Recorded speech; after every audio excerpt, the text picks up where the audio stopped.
Në këtë edicion do të ndiqni. Ndërhyrjet e reja në udhkryqjen e rrugëve Bujaroka e Ymer Pula shkaktojnë gropa e dëmtime.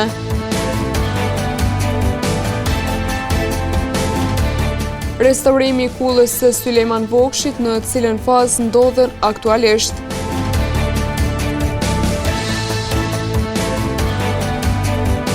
Video krijuesi Abazi, prapa skenat e projekteve janë horror i vërtet. Përshëndetje, po fillojmë edicionin e lajmeve qendrore këtu në televizionin Syri. Në udhkryqjen e rrugëve Bujaroka dhe Ymer Pula, sërish është intervenuar në infrastrukturën rrugore, duke bërë që rruga të pësoj prishje dhe gropa të cilat vështirësojnë edhe qarkullimin.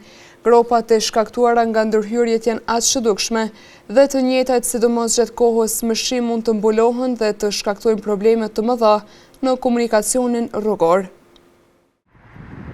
Të pakta janë rrugët brenda e jashtë qytetit të Gjakovës në të cilat nuk ka ndërhyrje të kopaskoshme. Ne në vazhdimsi kemi raportuar për rrugë të tilla në të cilat pas janë kryer fillimisht punimet, ndërkohë ka pasur prerje të asfaltit e kryerje të punimeve të natyrave tjera. Këto punime për riparim të pjesës në të cilën është ndërhyr jo gjithmonë janë kryer në nivelin e duhur dhe si rezultat kanë mbetur me pamje jo të duhur e mbi të gjitha ka pasur ndikim edhe në kualitet të rrugës nëpër të cilën është vështirësuar lëvizja makinave dhe gjendje e tillë është aktualisht edhe në rrugën Bujaroka, më konkretisht në kryqëzimin e rrugëve Bujaroka e Ymer Pula. Në disa pjesë të rrugës ka pasur ndërhyrje të cilat më pas nuk janë riparuar tërësisht e që përpasoj pas pak kohësh janë hapur gropa në asfalt. Për të kuptuar rreth kësaj çështjeje jemi drejtuar me email zyres për informim pranë komunës së Gjakovës, por deri në momentin e transmetimit të materialit nuk kemi pranuar një përgjigje.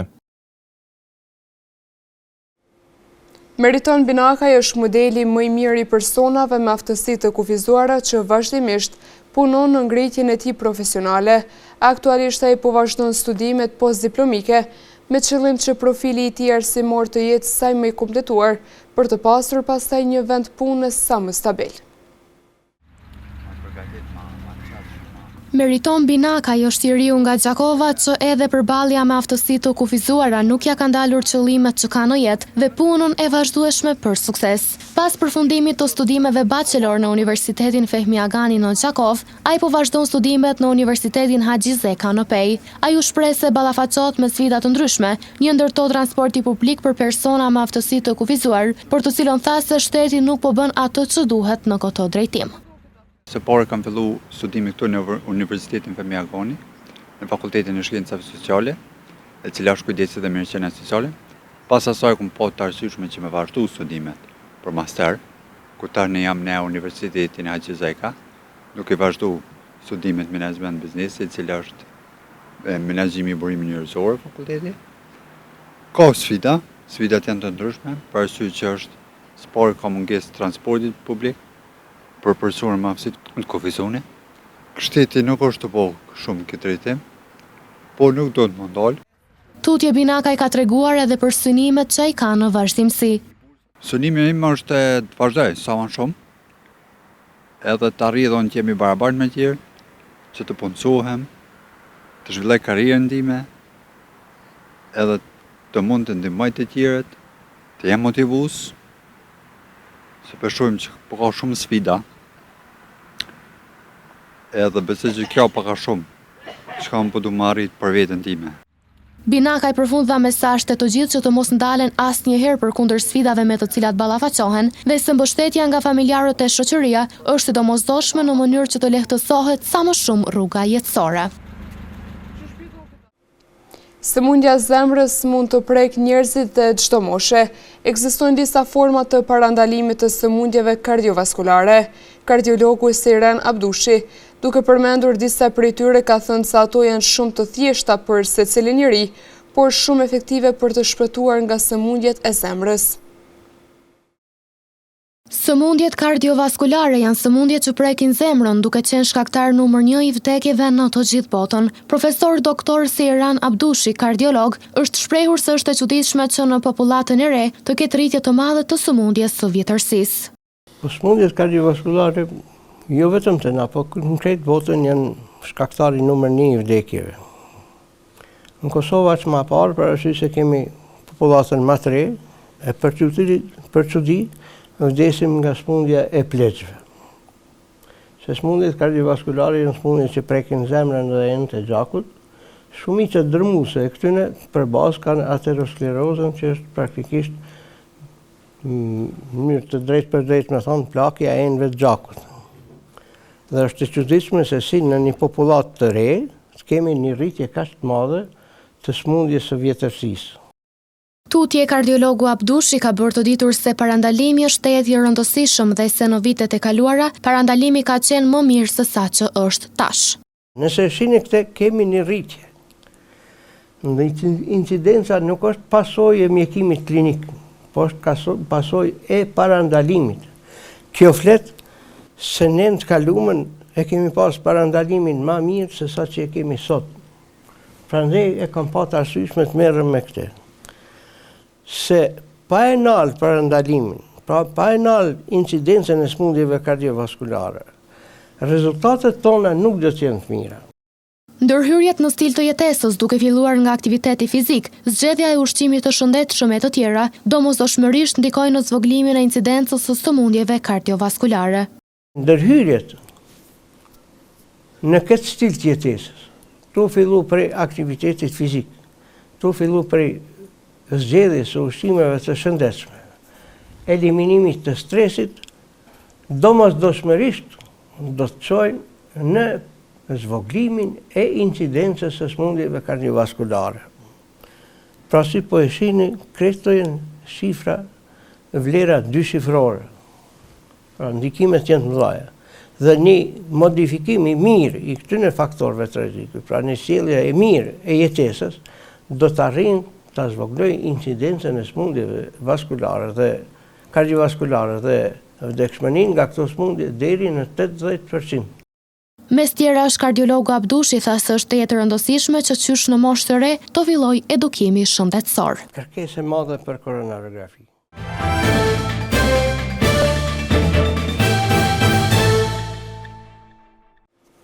Restaurimi i kullave në nivel vendi vazhdojnë të mbeten prioritet të Ministrisë së Kulturës. Së fundmi edhe kulla Sulejman Vogshit ju kanë nënshtruar disa fazave të restaurimit me qëllim që të rritet qëndrueshmëria e saj. Kronika realizuar nga ekipi ynë në një me ecurinë e punimeve të restaurimit të kësaj kulle. Kulla Sulejman Vogshit në Gjakov ka filluar të marrë formë pas nisjes së punimeve restauruese. Aktualisht 2 pjesë të objektit janë duke u rinovuar dhe restauruar në kuadër të një projekti të rëndësishëm për ruajtjen e trashëgëmisë kulturore. Nga Qendra Rajonale për Trashëgëmi Kulturore në Gjakov bëjnë të ditur se investimet për restaurimin kanë nisur me 15 shkurt 2025. Projekti financohet nga Ministria Kulturës, Rinisë dhe Sportit të Kosovës, e cila ka bërë të mundur ndërhyrjet në pjesën e jashtme dhe të brendshme të kullës, me synim ruajtjen e strukturës origjinale dhe rikthimin e vlerave historike. Punimet pritën të zgjasin deri me 1 mars të vitit 2026, ndërsa shuma investimeve ka për vlerën mbi 237.000 euro. Ky projekt konsiderohet një hap i rëndësishëm drejt rivitalizimit të një prej monumenteve historike më të rëndësishme të qytetit. Janë disa kafshë të egra të cilat kërkojnë kujdes ndaj temperaturave të ulta.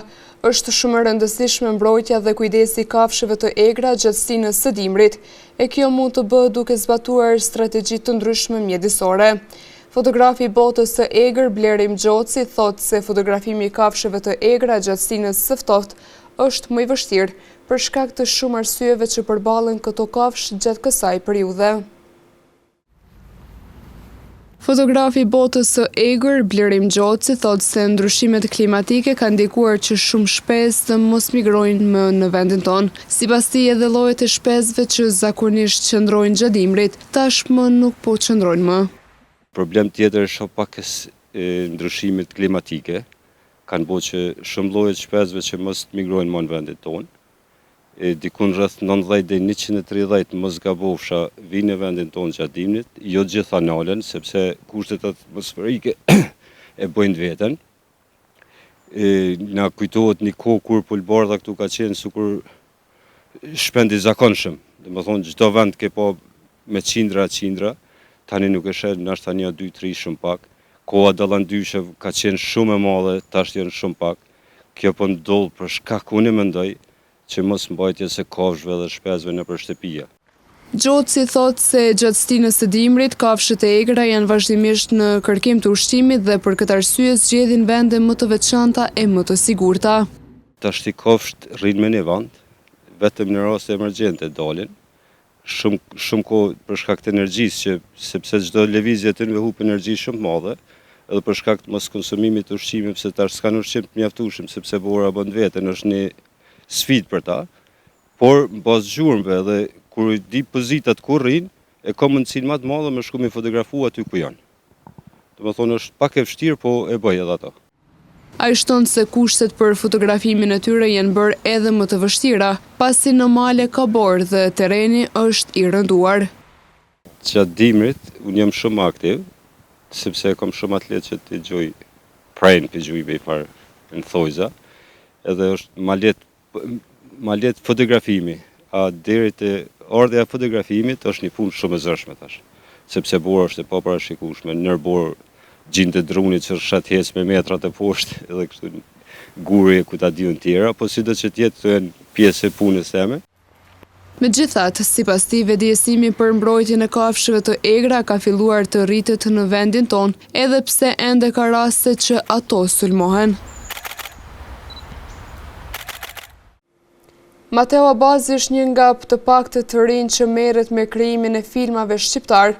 Në një prononcim për mediumin tonë ai ka folur për vlerësimin që ka për filmat shqiptar në mënyrën e regjistrimit të tyre si dhe prapaskenat të cilat ai i quajnë një horror të vërtetë. Mes punës së palodhshme dhe projekteve që nuk i njohin as orët e vona, është edhe Mateus Abazi, videokrijues dhe filmbërës nga Shqipëria. Në një lidhje virtuale për mediumin ton, Abazi ka shprehur mendimin e tij sa i përket filmave shqiptar të ditëve të sotme. Filmat shqiptar në ditët e sotit. Ka disa filma, të them drejtën, që duken si trailera, filmash, por ka dhe filma që ja vlen të shikosh. Tutje Abazi ka treguar edhe disa nga fshehtësitë e prapaskenave të filmave. Në prapaskene janë çdo gjë që nuk shihet në video, domethënë është ajo pjesa ku regjizori e humbet atë fillin e trurit edhe fillon vërtet. Kur make-up artisti i rrëshket dora bën diçka tjetër që ti duhet ta rikthesh përsëri nga fillimi. Produksioni ka shumë gjëra tjera. Ky është horror i vërtet në vetvete. Video krijuesi dhe filmbërësi Abazi pati edhe një këshill për ata që duan të krijojnë video, edhe pse mund të mos i kenë pajisjet profesionale. Këshilla që unë jap është çfarëdo pajisje që të kesh, telefon, kamerë ose edhe çdo gjë tjetër që mund të xhiroj, vazhdo të xhiro me vizionin që ti shikon edhe mos u dorëzo kurrë. Mes tjerash, Abazi tha se në varësi të projekteve të ndryshme, ose mund të jenë fitimprurëse dhe shumë të suksesshme, ose mund të jenë edhe projekte që kanë dështuar dhe që nuk sjellin fitim.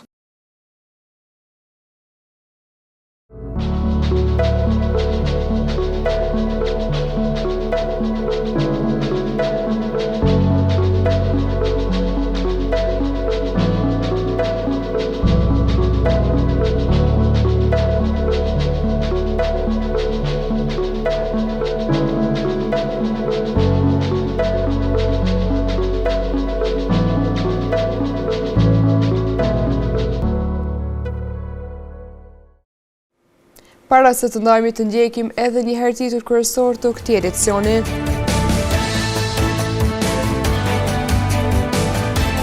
Ndërhyrjet e reja në udhkryqjen e rrugëve Bujaroka e Ymer Pula shkaktojnë gropa e dëmtime.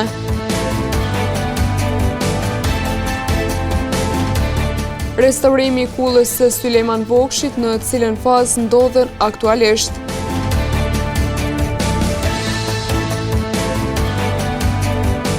Video krijuesi Abazi, prapaskenat e projekteve janë horror i vërtet. Këtu merr fund ky edicion qendror i lajmeve. Ju mund të vazhdoni të na ndjeshni në televizionin Syri, si dhe në rrjetet tona sociale. Mirupafshim.